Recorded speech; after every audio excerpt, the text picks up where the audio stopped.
జై తెలంగాణ. ఇవాళ తెలంగాణ జాగృతి ఆధ్వర్యంలో పోలవరం ముంపు, తెలంగాణ మీద జల ఖడ్గాన్ని ఎట్లా జుల్పిస్తున్నారనే విషయాన్ని ప్రజలందరికీ తెలియజేయడానికి ఒక రౌండ్ టేబుల్ సమావేశం పెట్టడం జరిగింది. ఈ రౌండ్ టేబుల్ సమావేశానికి అన్న గోవర్ధన్ అన్న గారు న్యూ డెమోక్రసీ నుంచి ప్రత్యేక శ్రద్ధతోని వచ్చి హాజరైనందుకు వారికి మరొకసారి ధన్యవాదాలు తెలియజేస్తూ, మా తెలంగాణ జాగృతి నుండి ఉన్నటువంటి నాయకులందరికీ నమస్కారాలు, అట్లానే ఇతర ప్రజా సంఘాల నుంచి వచ్చినటువంటి నాయకులందరికీ కూడా నమస్కారాలు. ముఖ్యంగా ఇవాళ ఎజెండా ఏంటిదంటే, పోలవరం ప్రాజెక్టు కట్టాలనేటటువంటి సందర్భం వచ్చినప్పుడు ఉమ్మడి ఆంధ్రప్రదేశ్లో అందరం కూడా వ్యతిరేకించినాం. ఎందుకంటే దానివల్ల ఖమ్మం జిల్లాలో ముంపు మిగులుతో తప్పితే లాభం ఏం లేదని వ్యతిరేకించినాం. ఆనాడు తెలంగాణ జాగృతి నుండి ప్రత్యేకంగా సుప్రీంకోర్టు వరకు కూడా వెళ్ళి కోర్టులలో కేసులు వేసి కూడా పోలవరాన్ని ఆపే ప్రయత్నం చేసినాం. ఆ ప్రయత్నం జరుగుతున్నటువంటి సందర్భంలో రాష్ట్ర విభజన జరిగింది. తర్వాత ఆంధ్ర ప్రాంత ప్రజలకు నీళ్లు రావాలనేటటువంటి ఉద్దేశంతో పెద్దలందరూ కూడా రాష్ట్ర విభజన చట్టంలో పోలవరం ప్రాజెక్టుకి జాతీయ హోదానిస్తూ, పోలవరం ప్రాజెక్టుకి డబ్బులు కూడా కేంద్ర ప్రభుత్వం 90% ఇవ్వాలని చెప్తూ, దాంతోపాటు 136 ముంపు గ్రామాలను కూడా విభజన చట్టంలో భాగంగానే ఇవ్వడం జరిగింది. అక్కడి వరకు బాగానే ఉంది, అందరూ కూర్చొని ఒప్పుకున్నారు. ఆ 136 గ్రామాలకు సంబంధించి ముందే ఇచ్చేసినాం విభజన చట్టంలో. కానీ అన్యాయం, అసలు అన్యాయం ఎక్కడ ప్రారంభమైందంటే, కేంద్రంలో నరేంద్ర మోదీ గారి ప్రభుత్వం వచ్చింది, ఇక్కడ మనకు కొత్తగా తెలంగాణ రాష్ట్రం వచ్చింది 2014లో. మొట్టమొదటి క్యాబినెట్ మీటింగ్ నరేంద్ర మోదీ గారు పెట్టిన దాంట్లో ఫస్ట్ క్యాబినెట్ మీటింగ్ 2014లో ఒక ఆర్డినెన్స్ తీసుకొని వచ్చిండ్రు. ఇది ఒక ఆర్డినెన్స్ తీసుకొని వచ్చిండ్రు. అప్పుడే రాష్ట్ర విభజన జరిగింది. అప్పటికే 136 గ్రామాలు ఇచ్చేసినాం. కానీ చాలా అన్యాయంగా ఒక 2-3 రోజుల్లోనే పార్లమెంటు ప్రారంభం అవుతుంది అనంగా మొదటి పార్లమెంటు సమావేశాలకు ముందుగానే బీజేపీ తొలి క్యాబినెట్లో ఈ ఆర్డినెన్స్ తీసుకొచ్చి 7 మండలాలను అన్యాయంగా ఆంధ్రప్రదేశ్కి అప్పజెప్పడం జరిగింది. ఎందుకోసం 7 మండలాలను అప్పజెప్పిండ్రు? ఈ 7 మండలాలు మొత్తానికి మొత్తం ముంపు మండలాలు కూడా కావు. ఈ 7 మండలాలతో పాటు 460 మెగావాట్ల మన లోవర్ సీలేరు పవర్ ప్రాజెక్టును కూడా ఆనాడు అన్యాయంగా ఆంధ్రప్రదేశ్కి అప్పచెప్పడం జరిగింది. అదంతా కూడా విభజన చట్టం స్ఫూర్తికి వ్యతిరేకంగా, కేవలం ఆనాడు ఎన్డీఏలో చంద్రబాబు నాయుడు గారు అలయన్స్ పార్ట్నర్గా ఉన్నారు కాబట్టి బ్యాక్డోర్ పాలిటిక్స్ చేసి ఆనాడు అన్యాయంగా ఈ ఆర్డినెన్స్ తీసుకురావడం జరిగింది. మేము 2014లో అప్పుడే గెలిచి ఎంపీలుగా అక్కడికి వెళ్ళి మొట్టమొదటిసారి పార్లమెంట్లో మేము గలం విప్పి మాట్లాడింది కూడా ఈ 7 మండలాలను కలపడం అన్యాయము, ఇది ఖచ్చితంగా వెనక్కి తీసుకోవాలి, ఇది ప్రజాస్వామ్య స్ఫూర్తికి వ్యతిరేకము, రాజ్యాంగంలో ఉన్న ఆర్టికల్ 3కి వ్యతిరేకము, పార్లమెంట్లో చర్చ జరగకుండా ఒక రాష్ట్రం యొక్క సరిహద్దులను ఎట్లా మారుస్తారని చెప్పి చాలా తీవ్రంగా కొట్లాడే ప్రయత్నం చేసినాం. కానీ ఆనాడు కూడా వాళ్ళకు మెజారిటీ ఉండే, వాళ్ళ మాటనే చెల్లుబాటు అయింది. మన 7 మండలాలు ఆంధ్రాలో కలపడం జరిగింది. ఆ తర్వాత కేసీఆర్ గారు వెంటనే బంద్కు పిలిపించిండ్రు. రాష్ట్ర వ్యాప్తంగా ముఖ్యమంత్రిగా ఉండి ఆయన బంద్కు పిలిపించిండ్రు దీనికి వ్యతిరేకంగా. అయినా కేంద్రానికి కనీసం చీమగుట్టినట్టు కూడా లేదు. ఆ తర్వాత అనేక విధాలుగా భద్రాచల ప్రాంతాన్ని డెవలప్ చేయాలని ప్రయత్నం చేసినాం. అన్నిటికన్నా పెద్ద సమస్య ఇప్పుడు ఈ 5 గ్రామాల నుండి వచ్చినటువంటి సోదరులు జే సంపత్ గారు భద్రాద్రి డెవలప్మెంట్ ఫోరము, భీమ్రావు రామ్జీ గారు భద్రాచలం తెలంగాణ జాగృతి అసెంబ్లీ కన్వీనర్ గారు, డి బాలకృష్ణ గారు 5 గ్రామ పంచాయతీల సాధన సమితి, ఏ సత్యనారాయణ గారు గుండాల నుండి వచ్చినటువంటి లాయర్ గారు, గొల్లపల్లి శివ గారు 5 గ్రామాల సాధన సమితి, రాసాల నర్సయ్య గారు 5 గ్రామ పంచాయతీల సాధన సమితి. ఈ మిత్రులందరికీ ప్రత్యేకంగా వందనాలు తెలియజేస్తున్నా. ఎందుకంటే కేసీఆర్ గారు ప్రయత్నం బాగా చేసిండ్రు. పోలవరం ప్రాజెక్ట్ ఎప్పుడైతే వాళ్ళు కెపాసిటీ పెంచుకుంటూ, స్పిల్వే కెపాసిటీని పెంచుకుంటూ పోతున్నారో, 36,000 క్యూసెక్లకు పర్మిషన్ ఉన్నదాన్ని 36 లక్షల క్యూసెక్లకు పర్మిషన్ ఉన్నదాన్ని 50 లక్షల క్యూసెక్లకు వాళ్ళు పెంచుకుంటూ పోతున్నారో, ఆ నిల్వ ఉన్న నీళ్లు వెనక్కి తన్నడం ప్రారంభమైనాయి. మన భద్రాచలం రాముడి దాకా కూడా గుడి మునిగిపోయేటటువంటి పరిస్థితి వచ్చింది. పెద్ద వరద వచ్చినప్పుడు మనం చూసినాం. ఇంకా అన్యాయం ఏంటంటే, ఈ కరకట్టలు ఏవైతే మనం కట్టుకున్నామో అందులో 2 స్లూయిస్లు మనకు తెలంగాణలో ఉంటాయి, 2 ఆంధ్రాకి వెళ్ళిపోయినాయి. మన తెలంగాణలో ఉన్న స్లూయిస్లను మనం మెయింటైన్ చేస్తున్నాం, వాటి గేట్లు ఇబ్బంది లేకుండా నీళ్లు పోయేటట్టు చేస్తున్నాం. కానీ ఆంధ్రాలో ఉన్న 2 స్లూయిస్లను వాళ్ళు మెయింటైన్ చేస్తలేరు. దాంతో కూడా నీళ్లు వెనక్కి తన్నుతున్నటువంటి పరిస్థితి ఉన్నది. ఆనాడు ఎంతో ప్రయత్నం చేసినా కూడా ఈ గ్రామాలు మనకు రాలేదు. చిన్న చిన్న సమస్యల్లాగా మనకు కనిపిస్తాయి. కానీ ఇందాక మాట్లాడుతూ తమ్ముడు బాలకృష్ణ చెప్పినట్టు ఇవాళ 5 గ్రామాల్లో ఉన్న పిల్లలు మరి స్కూల్ ఏమో తెలంగాణలో చదువుకుంటున్నారు, 1 నుంచి 10వ తరగతి ఇక్కడ చదువుకుంటున్నారు. రేపు అడ్రస్ ఏమో ఆంధ్రప్రదేశ్ ఉంటుంది.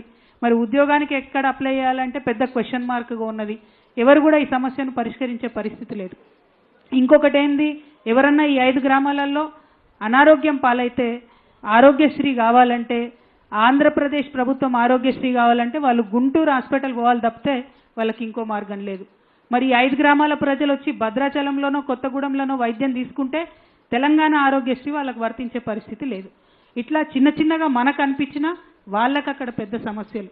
ఒక్క అంబులెన్స్ రావాలి అంటే 80 కిలోమీటర్ల దూరం కూనవరం నుంచి మరి ఇక్కడికి వచ్చేటటువంటి పరిస్థితి ఉంది తప్పితే వాళ్ళకు డైరెక్ట్గా తెలంగాణ అంబులెన్స్ కూడా అందేటటువంటి పరిస్థితి లేదు.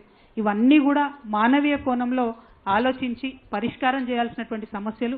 వీటి కోసం పదే పదే ప్రయత్నం చేసినా కూడా జటిలమైపోయి పరిష్కారం కాకుండా ఉన్నటువంటి సమస్యలు. అందుకనే ఈ రౌండ్ టేబుల్ ద్వారా ఈ 5 గ్రామాలకు సంబంధించినటువంటి అనేక మంది మేధావులతో ఇదివరకే మాట్లాడి నేను తెలంగాణ జాగృతి నుండి కేంద్ర ప్రభుత్వాన్ని డిమాండ్ చేసేది ఏంటంటే, ఇవాళ 20వ తారీఖు ఈ నెల 25 నాడు ప్రగతి ఎజెండా పేరుతోను నరేంద్ర మోడీ గారు 4 రాష్ట్రాల ముఖ్యమంత్రులతోని ఆంధ్రప్రదేశ్, తెలంగాణ, ఒరిస్సా, ఛత్తీస్గఢ్ ఈ 4 రాష్ట్రాల ముఖ్యమంత్రులతోని వారు మీటింగ్ పెడుతున్నారు. అందులో పోలవరం ఇష్యూతో పాటు అనేక ఇష్యూస్ వాళ్ళు మాట్లాడతారు. ఆ మీటింగ్లో నరేంద్ర మోదీ గారు ఖచ్చితంగా ఈ 5 గ్రామాలను తెలంగాణకు మళ్ళీ తిరిగి ఇవ్వాలని చెప్పి తెలంగాణ జాగృతి తరఫున మేము డిమాండ్ చేస్తూ ఉన్నాం. ఎందుకంటే 10 ఏళ్లలో ఎంత ప్రయత్నం చేసినా ఈ సమస్యలు పరిష్కారం కాలేదు. కాబట్టి ఈ సమస్య శాశ్వత పరిష్కారం కావాలంటే పురుషోత్తపట్టణం, గుండాల, ఎటపాక, కన్నాయిగూడెం, పిచ్చుకలపాడు ఈ 5 గ్రామాలు మళ్ళా తెలంగాణకి ఇవ్వాలని చెప్పి నేను కేంద్ర ప్రభుత్వాన్ని డిమాండ్ చేస్తూ ఉన్నాను. మరి 25వ తారీఖు జరిగేటటువంటి ఈ ప్రగతి ఎజెండా మీటింగ్కి వెళ్ళేటటువంటి మన తెలంగాణ రాష్ట్ర ముఖ్యమంత్రి రేవంత్ రెడ్డి గారిని కూడా మేము విజ్ఞప్తి చేస్తూ ఉన్నాం. ఈ 5 గ్రామాల ప్రజలు చాలా ఇబ్బంది పడుతున్నారు. కాబట్టి తెలంగాణ రాష్ట్ర ముఖ్యమంత్రిగా మీరు ఈ 5 గ్రామాలను వెనక్కి తీసుకొచ్చే విధంగా కేంద్ర ప్రభుత్వం మీద ఒత్తిడి తీసుకురావాలని చెప్పి నేను ముఖ్యమంత్రి గారిని డిమాండ్ చేస్తూ ఉన్నాను. అదేవిధంగా మరి ఇప్పుడు కరకట్టలు ఏవైతే ఉన్నాయో నిన్న కూడా మేము మళ్ళీ ఒకసారి కూర్చొని ఇంజనీర్ల పరిధిలో ఆలోచన చేయడం జరిగింది. ఈ కరకట్టలు ఇప్పుడు ఉన్నటువంటి వాటిని 1 కొంచెం ఎత్తు పెంచుకోవాలి, 2 ఆల్మోస్ట్ దుమ్ముగూడెం ఆనకట్ట వరకు కూడా పెంచాల్సినటువంటి అవసరం ఉన్నది. అట్లా పెంచితేనే ఈ 5 గ్రామాల ప్రజలకు ఫ్యూచర్లో కూడా రక్షణ ఉంటుంది. లేకపోతే ఏ ఒక్క సంవత్సరం అన్నా వరద ఎక్కువ వచ్చినట్టయితే డైరెక్ట్గా ఈ గ్రామాల రెవెన్యూలన్నీ కూడా భూములన్నీ కూడా మునిగిపోయేటటువంటి పరిస్థితి ఉంది. కాబట్టి దీని మీద కూడా రాష్ట్ర ప్రభుత్వం చాలా సీరియస్గా ఆలోచన చేయాలని చెప్పి నేను కోరుతా ఉన్నాను. మీ అందరికీ తెలుసు, తెలంగాణ ఉద్యమ సమయంలో కూడా కేసీఆర్ గారు ఆదివాసీ గిరిజనుల యొక్క సమస్యలను పరిష్కరించాలని చెప్పి భద్రాచలంలోనే ఒక చాలా పెద్ద మీటింగ్ పెట్టడం జరిగింది. ఆ మీటింగ్ పెట్టినప్పుడు ఆనాడు శిబు సురేన్ గారని వారు కూడా పెద్ద మనిషి, జార్ఖండ్ కోసం పోరాటం చేసినటువంటి, జార్ఖండ్ రాష్ట్ర సాధన కోసం పోరాటం చేసినటువంటి వ్యక్తి, వారు కూడా రావడం జరిగింది. మరి ఆ తర్వాత అనేక సార్లు పోరాటం చేసినాం. తెలంగాణ ఉద్యమంలో భద్రాచలం నుండి గిరిజనులు, పెద్ద ఎత్తున ఆదివాసీలు అందరూ కూడా భాగస్వామ్యం అయినాం కాబట్టే ఇవాళ రాష్ట్రం సాధించుకున్నాం. మరి విభజన చట్టంలో వాళ్ళకి 90% నిధులతోని పోలవరం ప్రాజెక్ట్ వచ్చింది. మరి మనకేమొచ్చింది తెలంగాణకు, మరి మనకేమొచ్చింది కొత్తగూడెం భద్రాద్రి జిల్లా ఆదివాసీలకు అని ఆలోచిస్తే ఒకటే ఒకటి వచ్చింది, శాశ్వతమైనటువంటి ముంపు మనకు మిగిలింది. రాముడు కూడా మునిగిపోయేటటువంటి పరిస్థితి ఇవాళ వచ్చింది. ఇవి పరిష్కారం అవ్వాలంటే మాత్రం ఖచ్చితంగా మరి భద్రాచలం టౌన్ ఈ 5 గ్రామాలు కరెక్ట్గా ఉంటేనే ఏదన్నా గవర్నమెంట్ బిల్డింగ్ కట్టుకోవాలంటే టౌన్ దాటి బిల్డింగ్ కట్టే అవకాశం ఉంటుంది. భద్రాచలంలో వచ్చేటటువంటి చెత్త చెదారం ఎక్కడన్నా వెయ్యాలంటే ఒక డంపింగ్ యార్డ్ కావాలంటే ఇవాళ కనీసం ఒక గుంట జాగలేనటువంటి పరిస్థితి ఉన్నది. అంతేకాదు పురుషోత్తపట్టణం ఏదైతే ఆంధ్రకి ఇచ్చినరో అందులో 1000 ఎకరాల దేవుడి మాన్యాలు, రాముల వారి 1000 ఎకరాల భూమి ఉన్నది. ఇవాళ 1000 ఎకరాల భూమి ఆంధ్రకు పోయింది, దేవుడేమో తెలంగాణలో ఉన్నాడు. ఇప్పుడు ఆంధ్రకు పోయినటువంటి ఆ భూమి ఎక్కడికక్కడ ఆక్రమణకు గురవుతున్నదని చెప్తా ఉన్నారు. హారతి అయిపోతున్నది, మంగళహారతి అయిపోతున్నది. దాన్ని పట్టించుకునే పరిస్థితి లేదు. ఇవాళ ఆంధ్రప్రదేశ్ ప్రభుత్వాన్ని కూడా నేను డిమాండ్ చేస్తా ఉన్నా, పురుషోత్తపట్నం ఏదైతే ఆంధ్రలో కలపబడిందో మరి అందులో ఉన్నటువంటి 1000 ఎకరాలు భద్రాద్రి రాముడి మాన్యం ఏదైతే ఉందో దాన్ని తక్షణం ప్రొటెక్ట్ చేయాలి, ఆక్రమణలకు గురి కాకుండా రక్షణ కల్పించాలని చెప్పి ఆంధ్రప్రదేశ్ ప్రభుత్వాన్ని కూడా నేను డిమాండ్ చేస్తా ఉన్నాను. మరి ఆనాడు మీ అందరికి కూడా తెలుసు, పార్లమెంట్లో మాట్లాడింది కేవలం తెలంగాణ బదులుగా బీఆర్ఎస్ పార్టీ నుండి మేమే మాట్లాడినాం. ఆనాడు కూడా కాంగ్రెస్ నాయకులు వచ్చి పార్లమెంట్లో ఇట్లెట్లా అన్యాయం చేసిరు అని చెప్పి కూడా మాట్లాడినటువంటి పరిస్థితి లేదు. మరి అధికారంలోకి వచ్చిన తర్వాత చంద్రబాబు నాయుడు గారిని రిపీటెడ్గా, జగన్మోహన్ రెడ్డి గారు ఉన్నప్పుడు కూడా రిపీటెడ్గా కేసీఆర్ గారు కోరినరు, ఈ 2 రాష్ట్ర ప్రభుత్వాలు కలిసి జాయింట్ సర్వే చేయాలి, మునిగిపోయేటటువంటి ప్రాంతం ఏంటి అని అడిగితే అధికారుల స్థాయిలో వాళ్ళు ఒప్పుకున్నారు, కానీ ముఖ్యమంత్రుల స్థాయిలో ఎన్నడూ కూడా ఒప్పుకోవడం జరగలేదు. అంటే ఆంధ్రాలో చంద్రబాబు నాయుడు గారు ఉన్నా, జగన్మోహన్ రెడ్డి గారు ఉన్నా మన ప్రాంతానికి నష్టమే జరుగుతుంది తప్పితే లాభం జరగడం లేదు.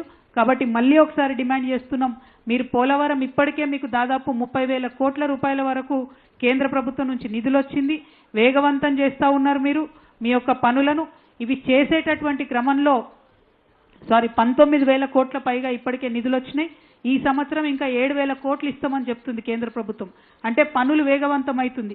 ఈ పనులు వేగవంతమయ్యేటటువంటి క్రమంలో నేను డిమాండ్ చేస్తూ ఉన్నాను, జాయింట్ సర్వే ఖచ్చితంగా ముంపు కోసం జరగాలి, జరిగితేనే మనకు ఖచ్చితంగా ఇక్కడ ఉండేటటువంటి గ్రామాలకు న్యాయం జరిగేటటువంటి ఆస్కారం ఉంటుందని చెప్పి మేము డిమాండ్ చేస్తున్నాం.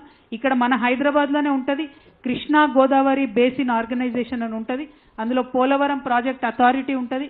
ఆ పోలవరం ప్రాజెక్ట్ అథారిటీలో కూడా అనేక సార్లు కేసీఆర్ గారు ప్రభుత్వంలో ఉన్నప్పుడు వారు రిక్వెస్ట్ చేయడం జరిగింది, లెటర్లు రాయడం జరిగింది.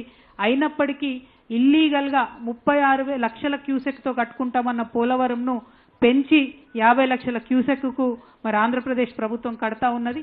ఈ అన్యాయాన్ని మరి చూస్తూ ఊరుకోము, అవసరమైతే ఖచ్చితంగా న్యాయ పోరాటం అన్న చేస్తాము.